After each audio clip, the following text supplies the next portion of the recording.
Hello friends, welcome to Lavanya Haris kitchen. இன்றைக்கி நம்ம கிச்சனில் ரொம்ப ஹெல்த்தியான ஒரு சப்பாத்தி தான் பார்க்க போகிறோம். முருங்கைக்கீரை ஸ்டஃப்டு சப்பாத்தி.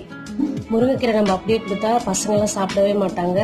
நீங்கள் இந்த மாதிரி சப்பாத்தி மாவில் ஸ்டஃப் பண்ணி கொடுத்தீங்கன்னா அவங்களுக்கு இருக்கிறது தெரியவே தெரியாது, நல்லா சாப்பிட்டுப்பாங்க. முருங்கைக்கீரை உடம்புக்கு ரொம்ப நல்லதும் கூட. வாங்க இந்த சப்பாத்தி எப்படி பண்ணுறது நம்ம இப்போ பார்த்துடலாம். முருங்கைக்கீரை ஸ்டஃப்டு சப்பாத்தி பண்ணுறதுக்கு 2 கப் கோதுமை மாவு எடுத்து வச்சுருக்கேன். 1 கப் முருங்கைக்கீரை, கொத்தமல்லி, 1/4 ஸ்பூன் மஞ்சள் தூள், 1/2 ஸ்பூன் மிளகாய் தூள், 2 ஸ்பூன் ஆயில், சால்ட் தேவையான அளவு தண்ணி சேர்த்துட்டு மாவை பிசைஞ்சு எடுத்துக்கலாம். முருங்கைக்கீரை எடுத்து வச்சுருந்தேன் இல்லைங்களா, அதை நல்லா வாஷ் பண்ணிவிட்டு நல்லா பொடிசாக கட் பண்ணி எடுத்து வச்சுருக்கேன். அதை இதில் சேர்த்துக்கலாம். கொத்தமல்லி,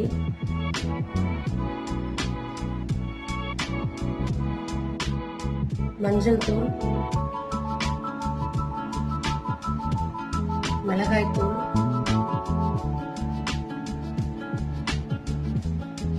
ஆயில்,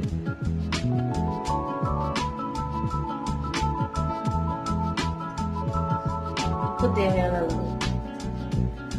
எல்லாத்தையும் ஒன்றா கலந்து விட்டுக்கலாம்.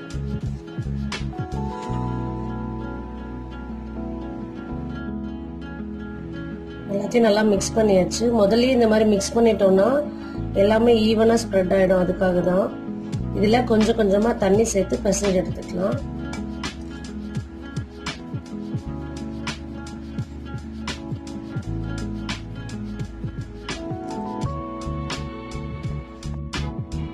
மாவு பிசைஞ்சாச்சு.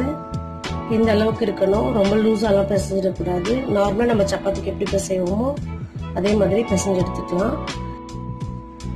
இதில் மேலே லைட்டாக ஆயில் அப்ளை பண்ணிட்டு வச்சிடலாம், காயாமல் இருக்கும். அதுக்காக தான்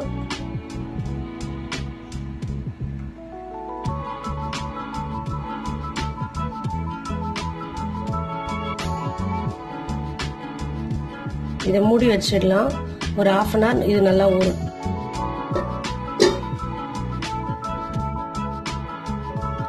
மாவு 1/2 hour ஊற வச்சிருந்தோம், நல்லா ஊறிடுச்சு. சாஃப்டாக இருக்கு பாருங்க. இது நம்ம சின்ன சின்ன உருண்டைங்களா உருட்டி எடுத்துக்கலாம்.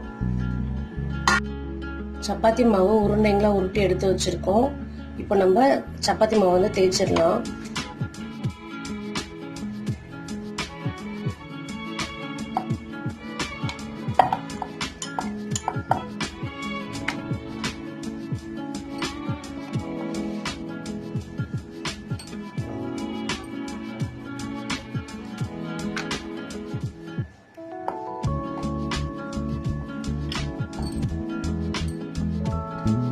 இந்த மாதிரி எல்லா சப்பாத்தியும் நம்ம தேய்ச்சி எடுத்து வச்சுக்கலாம். கல் நல்லா சூடானதும் நம்ம தேய்ச்சி வச்சிருக்க சப்பாத்தி மாவுல போட்டுடலாம்.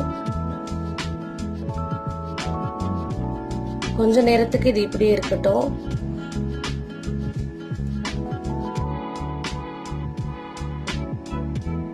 இதுல குட்டி குட்டியா பபிள்ஸ் வர ஆரம்பிச்சிருக்கு. இந்த மாதிரி பபிள்ஸ் வர ஆரம்பிச்சதும் நம்ம திருப்பி போட்டுடலாம்.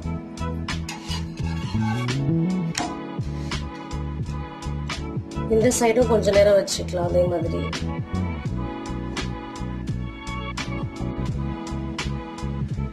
இப்போ நம்ம அடுத்த சைடும் திருப்பிக்கலாம்.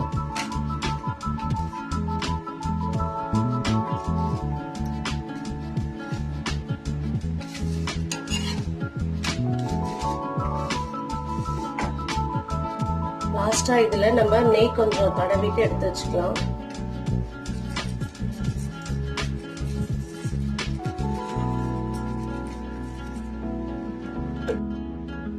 அவ்வளவுதான், நம்மளோட முருங்கைக்கீரை ஸ்டஃப்டு சப்பாத்தி சூப்பரா தயாராயிடுச்சு.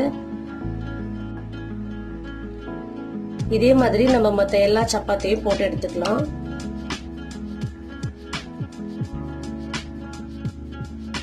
லைட்டா இந்த மாதிரி பபிள்ஸ் வந்தோடனே நம்ம திருப்பி போட்டுக்கலாம்.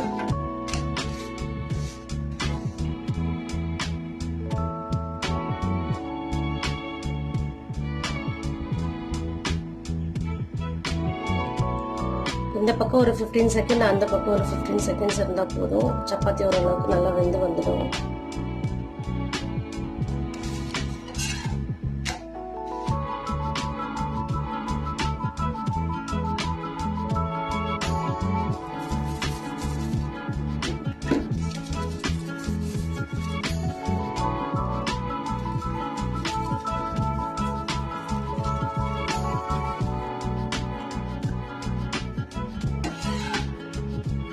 முருங்கைக்கீரை சப்பாத்தி ரெடி.